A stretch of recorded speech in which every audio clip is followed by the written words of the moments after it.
Mon frère, ma sœur, sois le bienvenu, sois la bienvenue dans la présence de Papa Adonai, car je suis heureux, je suis joyeux d'être en connexion avec toi en ces moments et en ces instants pour partager la parole de Dieu, car la parole de Dieu vient nous édifier, elle vient nous nourrir, elle vient nous donner dans ce monde de plus en plus tumultueux où on est tout le temps en train de courir derrière des activités académiques, des activités professionnelles, des activités personnelles, où on est entre la famille et les amis et le prochain qu'on ne connaît pas et qu'on apprend à connaître, où on est tout le temps en train d'apprendre et de réapprendre à s'adapter et à se réadapter. La parole de Dieu vient être pour nous comme un repère, pour nous permettre de toujours retrouver le nord spirituel. La parole de Dieu vient toujours nous interpeller afin que sur la route, comme un GPS, comme une carte, que nous ne sortons pas de la bonne voie, que nous ne quittons pas le bon chemin, que nous n'allons pas dans la mauvaise direction aux différents carrefours que nous sommes amenés à rencontrer. Le mariage, mon frère, ma soeur, est un carrefour.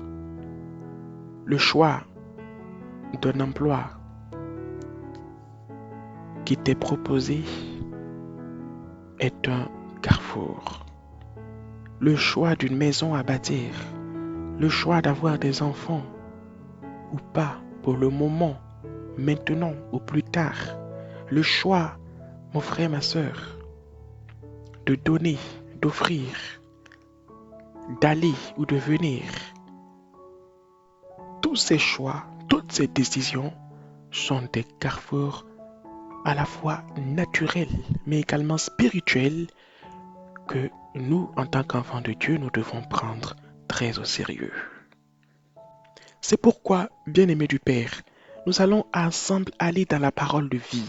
Nous allons nous laisser conduire et guider par le Saint-Esprit qui nous mène de jour comme de nuit, comme la colonne qui conduisait le peuple d'Israël. Elle était une colonne de nuée durant la journée et de feu durant la nuit, afin que le peuple puisse avancer en tout temps. De la même manière, nous allons suivre l'Esprit de Dieu qui nous interpelle sur un élément spirituel puissant qui est la justice. Parce qu'il est difficile de rester dans les voies de la justice.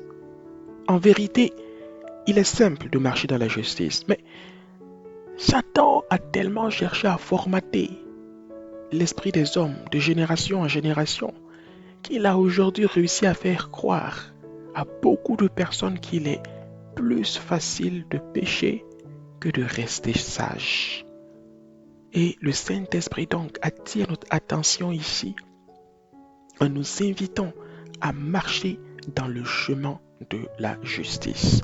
À marcher, c'est une chose, mais surtout à y demeurer, à y rester et à ne pas donc sortir de ce droit sentier.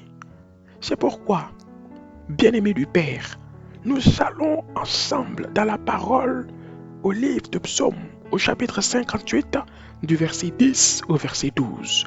Nous allons voir pas à pas ce que le Saint-Esprit de Dieu a prévu pour nous. Nous allons voir ce que l'Esprit Saint a concocté pour toi comme pour moi. Nous nous taisons, nous nous soumettons et avec humilité, ouvrons grand nos oreilles et écoutons tout ce que l'Esprit Saint, l'Esprit de Dieu souhaite nous enseigner au travers de cette mine spirituelle qui est la parole de Dieu. Avant de commencer, cet enseignement s'intitule par sa grâce, demeure dans le sentier de la justice. Demeure où? Dans le sentier de la justice. Nous lisons dans le livre de Psaume, au chapitre 58, du verset 10 au verset 12. Bien-aimé du Père, si tu as la parole à tes côtés, je t'invite à l'ouvrir afin que nous la mangeons ensemble. Le roi David, qui est ici l'intermédiaire du Seigneur dans ce livre de Psaume, nous dit, au verset donc 10 au verset 12 du chapitre 58, verset 10, « Avant que vos chaudières sentent l'épine, verte ou enflammée, le tourbillon l'emportera. Le juste sera dans la joie à la vue de la vengeance. Il baignera ses pieds dans le sang des méchants. Verset 12. Et les hommes diront, oui, il est une récompense pour les justes. Et les hommes diront, oui, il est une récompense pour le juste. Oui, il est un Dieu qui juge la terre. Alléluia. Béni soit Papa Adonai au siècle des siècles. Mon frère, ma soeur, il est compliqué par moments de s'accrocher, de rester cramponné. Écoute-moi très bien. Quand un enfant est sur le dos de sa mère, regarde, l'enfant est noué avec un pagne. Pourquoi? Parce que lorsque l'enfant marche, lorsque la maman marche, lorsque la maman se déplace, lorsque la maman est en mouvement, l'enfant sur le dos est comment? Il est ballotté tantôt à gauche et il est ballotté tantôt à droite. Écoute-moi bien, le Seigneur Jésus a dit que le chemin de la vie, le chemin qui mène à la vie éternelle, c'est lui-même. Et il dit que ce chemin-là n'est pas forcément le plus large et le plus vaste. Écoute mon frère, le chemin de la vie, le chemin de la justice sur lequel tu dois rester, sur lequel tu dois demeurer, est un chemin caillouteux. C'est un chemin sur lequel tu seras amené par moments à trébucher sur des pierres.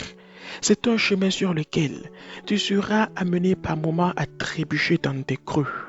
Mais quel qu'en soit l'état de ce chemin, quel qu'en soit l'état de cette route, quel que soit ce que les gens te disent, quelle que soit la force du vent, que le vent te pousse à gauche ou que le vent te pousse par la droite, bien-aimé du Père, tu dois toujours rester et demeurer dans ce chemin. Nous pouvons retrouver cet enseignement dans le livre de Matthieu au chapitre 7 et au verset 14. Mais ce n'est pas le but de l'enseignement du Saint-Esprit ici. Le Saint-Esprit, au travers de 3 personnes, veut nous encourager. Écoute mon frère, lui qui connaît ta situation, écoute ma sœur, lui qui sait très bien tout ce qu'il y a dans ton cœur. Il veut nous amener ici à rester dans le chemin de la justice, à rester dans le droit chemin et à ne pas sortir en dehors des plans et des projets qu'il a prévus pour nous. Mon frère, la première personne s'appelle Isaac. Qui est Isaac? Quelle a été la vie d'Isaac? Isaac était le fils d'Abraham, l'enfant de la promesse. Et cet homme-là, à l'époque de sa vie, n'avait pas la parole de Dieu, la Bible, telle que toi et moi nous l'avons aujourd'hui. Parce que la Bible a commencé à être rédigée par Moïse. Et Moïse est venu des années après Isaac. Au temps d'Isaac, les seuls enseignements qu'il avait reçus sur Dieu venaient de son père Abraham et également de la nature. Oui, tu as bien entendu. La nature, la campagne, la végétation, les animaux, l'évolution des climats, des saisons, tout ça était et constituait pour Isaac une Bible dans laquelle il était nourri et dans laquelle il recevait les enseignements de Dieu. Quand l'homme là allait s'asseoir, écoute-moi bien mon frère, ma soeur, au bord des champs et qu'il observait les plantes qui poussaient, les plantes qui produisaient du fruit, il comprenait que derrière toutes ces choses, il y avait un grand Dieu. Quand l'homme la regardait, comment est-ce que l'oiseau, avant de pondre ses œufs, allait d'abord chercher les brindilles les plus tendres pour construire d'abord un nid, et dans ce nid, plus tard, pondre ses œufs, les couver, puis revenir nourrir les oisillons qui éclosaient des œufs afin que ceux-ci vivent et à leur tour deviennent des oiseaux grands et forts, l'homme l'a discerné que si Dieu était aussi bon envers la nature qu'il avait créée, à combien plus forte raison ne serait-il pas aussi bon à l'égard des hommes que nous sommes? Et c'est pourquoi, quand les gens sont venus dire à Isaac, mon frère et ma soeur, quand les hommes qui étaient là autour d'Isaac sont venus dire à Isaac, hey, mon ami, mais ici on va mourir, hein? Non, mais il y a la sécheresse qui arrive là, c'est fini. Isaac a dit non, on ne mourra pas ici, mais nous vivrons, parce que Dieu que je connais, ce Dieu que je vois, ce Dieu au travers duquel je suis enseigné dans chaque chose qui se passe dans la nature, me persuade pleinement que notre situation n'est pas perdue. Et c'est ainsi qu'Isaac est resté fort. Au long de ses méditations, que tu peux retrouver, mon frère, ma soeur, dans le livre de Genèse, chapitre 24 et au verset 63, où le Saint-Esprit nous enseigne que le soir, Isaac aimait sortir pour méditer dans les champs. Dans ce passage-là, où le Saint-Esprit nous apprend que rester dans la parole de Dieu nous aide à rester dans le chemin de la justice. Isaac a persévéré. Il ne s'est pas laissé détourner ni à gauche, ni à droite.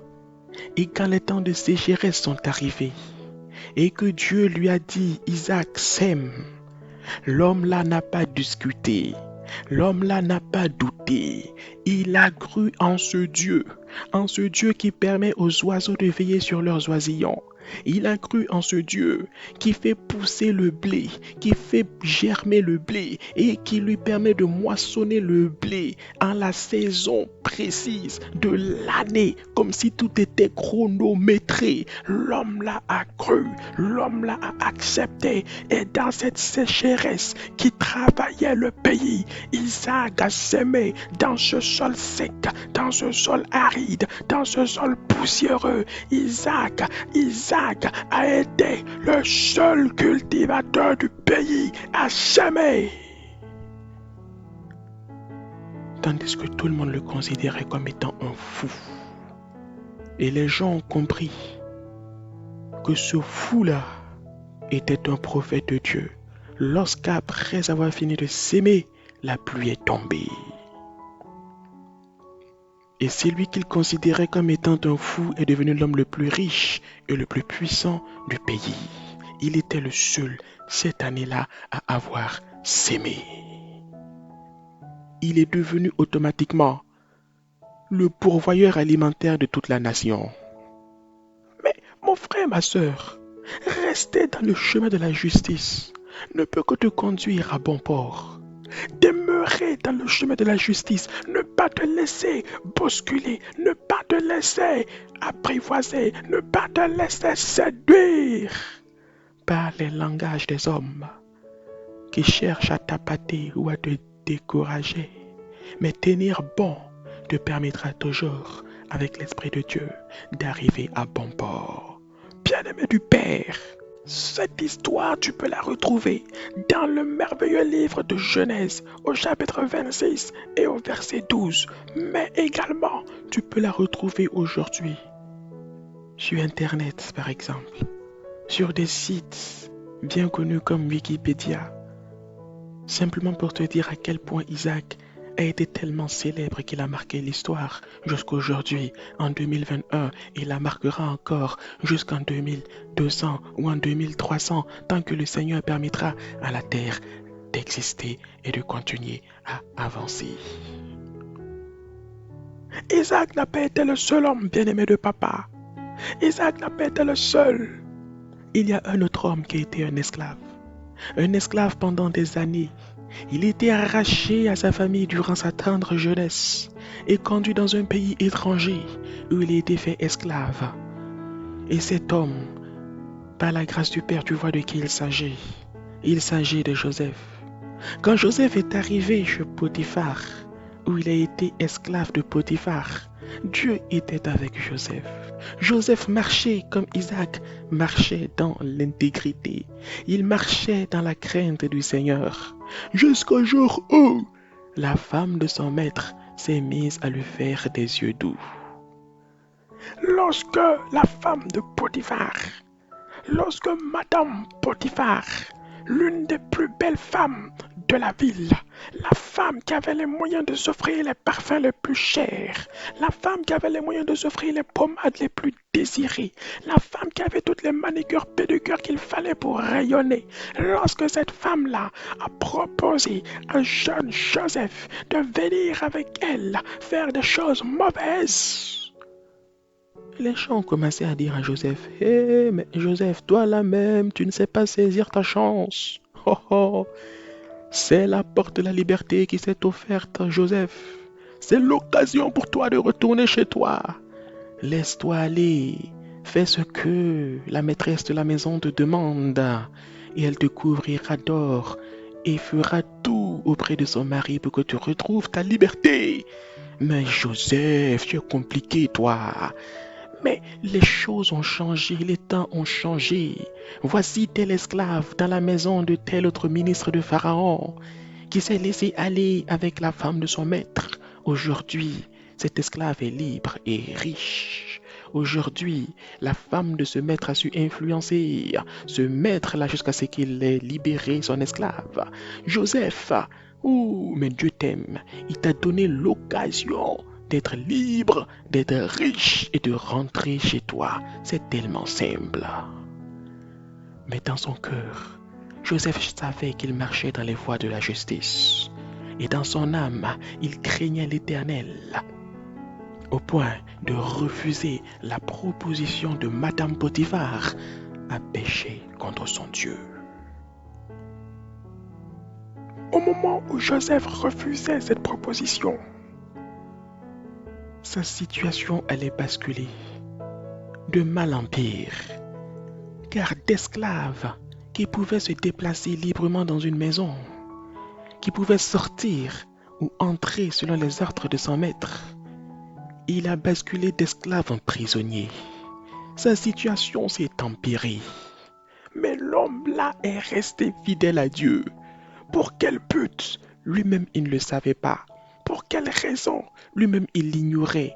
Tout ce qu'il savait, c'était que plaire à Dieu était ce qu'il devait faire et que plaire à Dieu lui ferait un grand bien et lui apporterait que des choses positives. Et cet homme-là a continué à se faire du bien en plaisant à Dieu et en faisant du bien à Dieu, en lui obéissant et en le craignant jusqu'au jour où Joseph a réalisé que toute l'histoire qu'il a traversée, depuis le départ du pays de son père jusqu'à la maison de Potiphar, en passant par la prison, ont été pour lui les étapes qui l'ont conduit au siège de premier ministre du royaume d'Égypte. Dieu a ses plans pour toi, bien-aimé du Père. Le Père sait ce qu'il a préparé pour toi. Le Père, comme un ingénieur, comme un architecte, connaît les étapes de construction de ta vie mieux que toi-même. Le Père sait quand est-ce qu'il doit creuser les fondations. Le Père sait quand est-ce qu'il doit couler le béton. Le Père sait à quel moment est-ce qu'il doit lever les briques, lever les murs. Le Père sait le moment où, bien-aimé du Père, il doit poser les tôles et préparer la maison à ce qu'elle soit maintenant habitable et habitée. Ce n'est pas à toi ni à moi de dicter au Père ce qu'il doit faire dans nos vies. Ce n'est ni à toi ni à moi de choisir les sorties, les carrefours, les directions de nos vies. Bien-aimé du Père, tu as fait le plus beau choix de ta vie. Celui d'avoir accepté le Seigneur Jésus-Christ par sa grâce comme étant le Seigneur et le Sauveur de ta vie. Il t'a saisi, il t'a pris et tu as accepté ce qu'il avait à te donner gratuitement, alors laisse-le toujours opérer en toi. Laisse-le toujours te conduire dans ses voies. Dans ce lieu de service où tu travailles, n'écoute pas les gens qui sont autour de toi. Jeune homme, n'écoute pas ces gens qui sont autour de toi. Ne fraude pas les factures du bureau. Ne fraude pas les factures à la comptabilité. Mais laisse les choses être telles qu'elles sont de manière correcte. Jeune fille, n'écoute pas de faire des choses tordues avec ton responsable ou avec ton chef de service, parce qu'en retour, tu obtiendras des faveurs et des grâces. Non, ma sœur, écoute-moi bien. Aucune grâce ne vaut celle que Jésus a accomplie à ton égard en donnant sa vie et en versant son sang à la croix pour que tu vives aujourd'hui et que tu ne dépendes plus d'un homme, mais que tu dépendes de lui. Ce que tu veux, ce que tu désires là, ce que tu souhaites là, va le demander simplement à Jésus. Il est plus que tous les directeurs de la terre réunis. Il est plus que tous les chefs de service de la terre réunis. Le salaire que tu veux là n'est pas honte. Demande-le simplement à Jésus. Le poste que tu veux là n'est pas honte. Demande-le simplement à Jésus. La voiture que tu veux là n'est pas honte. Demande-le simplement à Jésus. La villa que tu veux n'est pas honte. Non. Alléluia. Demande-le simplement à Jésus. Et tu l'auras. Demandez et vous recevrez. Nous a-t-il lui-même dit dans le livre de Matthieu au chapitre 7 et au verset 7. Isaac a persévéré. Joseph a persévéré. En Genèse au chapitre 39 et au verset 5. Et il y a un troisième homme, par la grâce du Père, qui a également persévéré. Dans le livre d'Exode au chapitre 33 et au verset 11, bien-aimé du Père, cet homme, il s'agissait du fils de Nun. Cet homme, il s'agissait du serviteur de Moïse. Cet homme, il est célèbre lui également aujourd'hui. Cet homme s'appelle Josué. Josué était le serviteur de Moïse. Quand nous lisons dans le livre d'Exode au chapitre 33 et au verset 11, la parole de Papa nous dit: l'Éternel parlait avec Moïse face à face comme un homme parle à son ami. Puis Moïse retournait au camp, mais son jeune serviteur Josué, fils de Nun, ne sortait pas du milieu de la tente. Les gens ont dit à Josué: mais qu'est-ce que tu as à suivre ce vieux-là? Mais Josué, tu es jeune, tu es fort, tu es intelligent, tu peux être un chef, tu peux être un responsable. Plutôt que d'être son serviteur, demande-lui de te nommer chef. Demande-lui de te nommer sous-chef. Demande-lui de faire de toi non pas seulement son simple serviteur, mais son assistant. Tu le mérites, Josué. Oui. Aujourd'hui, combien de jeunes hommes dans les lieux de service refusent les tâches qu'on leur accorde, qu'on leur donne, qu'on leur affecte, parce qu'ils se disent mériter plus que ça. Aujourd'hui, combien de jeunes filles refusent le prétendant que le Père leur donne parce qu'elles trouvent qu'elles méritent mieux que ça. Aujourd'hui, combien de pères, combien d'hommes mariés rabrouent leurs femmes à la maison parce qu'ils pensent qu'ils auraient mérité mieux que ça. Combien de femmes aujourd'hui se moquent de leurs maris, de leurs époux, parce qu'elles trouvent qu'elles méritaient et mériteraient mieux que ça. et en pensant que nous méritons mieux que ce que le Père nous a donné, nous finissons par nous retrouver sur le mauvais chemin. Nous finissons par sortir du sentier de la justice pour fouler le sentier de l'orgueil, pour fouler le sentier de la vanité, pour fouler le sentier du manque de respect à l'égard de la parole de Dieu et de Dieu lui-même. Josué a su se taire. Josué a su écouter son maître et fermer ses oreilles aux détracteurs de son maître et aux ennemis de sa destinée. Josué a compris et discerné que ces gens qui se faisaient passer pour ses amis étaient bien au contraire les ennemis de sa percée et de son avenir. Et à chaque fois que Moïse finissait de s'entretenir avec le Seigneur et quittait la tente d'assignation, Josué restait dans la tente pour chercher la présence de Dieu, pour chercher l'intimité avec Dieu, au point où, lorsque le Père a senti que l'heure était arrivée pour Moïse de passer le flambeau à quelqu'un d'autre, le Père a dit: celui à qui tu passeras le flambeau, ce sera Josué. Ce même Josué, ton serviteur si humble, qui a accepté s'humilier devant moi, qui a accepté tout ce que tu lui demandais avec sagesse. Ce Josué va te remplacer au terme de ta mission à la tête du peuple. Bien-aimé du Père, la destinée que Dieu a pour toi est grandiose. La destinée que Dieu a pour toi est au-delà du matériel. Oui, mon frère, oui, ma sœur, Josué a accepté. Josué s'est humilié et il y est arrivé selon ce que le Père avait prévu pour lui.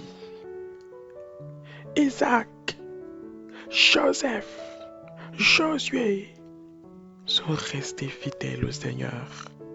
Ils ont marché dans le chemin de la justice et ils s'y sont demeurés. Aujourd'hui, nous aussi faisons l'effort de rester dans ce chemin. Aujourd'hui, nous également, cramponnons-nous toujours au Saint-Esprit.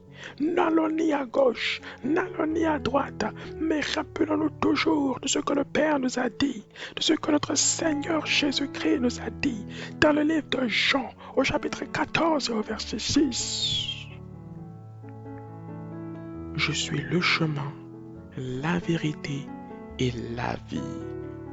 Nul ne vient au Père que par moi.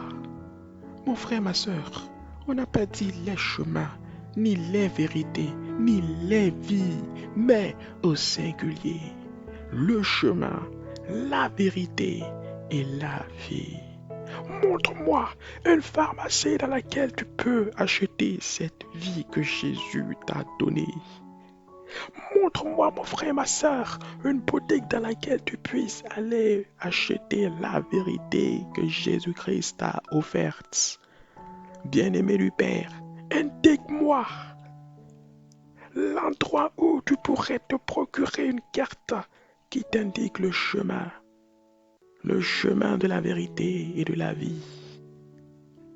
Chemin dans lequel le Seigneur Jésus-Christ nous a placés dans sa grâce. Alors restons-lui fidèles. Allons, demeurons-lui fidèles. Marchons avec lui pas à pas.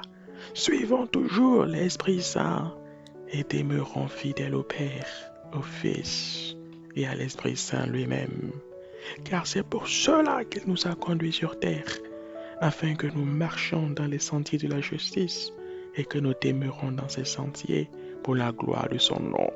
Car comme mon frère, ma sœur, bien-aimé du Père, nous l'avons lu dans le psaume, dans le livre de Psaume, au chapitre 58, du verset 10 au verset 12, les méchants finissent toujours mal s'ils ne se répandent pas.